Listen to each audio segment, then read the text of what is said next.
वो 5000 मेगावाट का भी पैसा उत्तर प्रदेश में जा रहा है। तो काय का ऊर्जा प्रदेश फिर?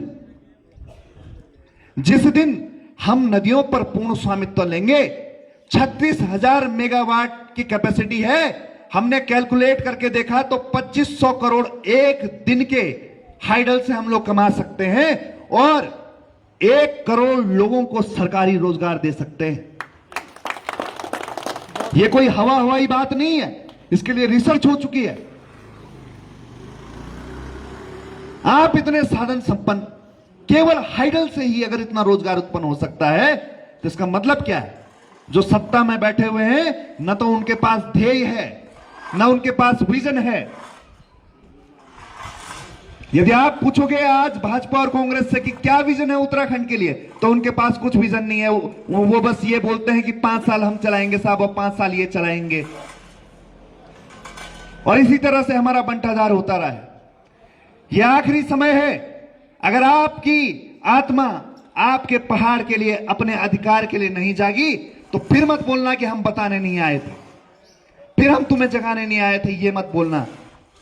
और जब आने वाली पीढ़ी जब तुमसे सवाल करेगी कि जब उत्तराखंड क्रांति दल ने तुम्हें राज्य बना के दिया था तो तुमने राज्य बचाने का मौका क्यों नहीं दिया, तो फिर उनको जवाब देना कि हम बिक गए थे कुछ पैसों में, हम बिक गए थे शराब की बोतलों में, और हम बट गए थे धर्म, जाति और रंग में।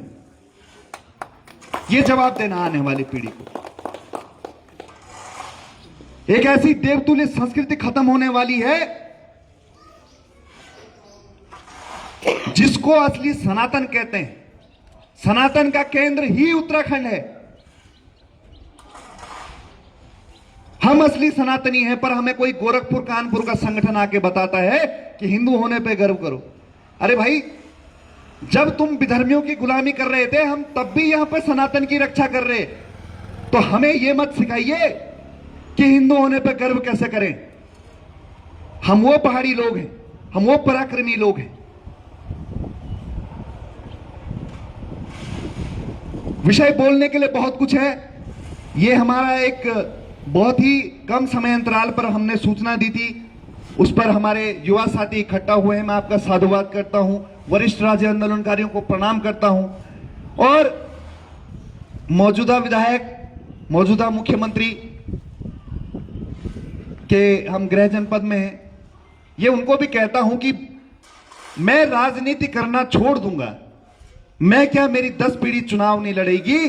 तुम राजधानी गैरसैंण दो, मूल निवास प्रमाण पत्र लागू करो, भू कानून लागू करो, गढ़वाली, कुमाऊनी, जोनसारी, भोटिया, बोक्शा, राजी, थारू भाषाओं को बचाओ, राज्य भाषा का दर्जा दो, मेरी राजनीति खत्म करो। हम जीते हैं इस उत्तराखंड के लिए, हम मरते हैं इस उत्तराखंड के लिए।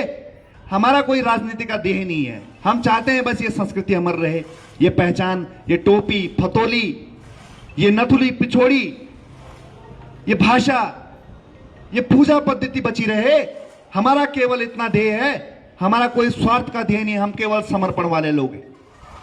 क्योंकि हमारे राज्य आंदोलनकारी, उनकी एक इच्छा थी कि एक जनगीत जो है आप लोगों को सुनाया जाए। तो गिरीश तिवारी गिरदा जी, जिनके हुड़के के ताल पर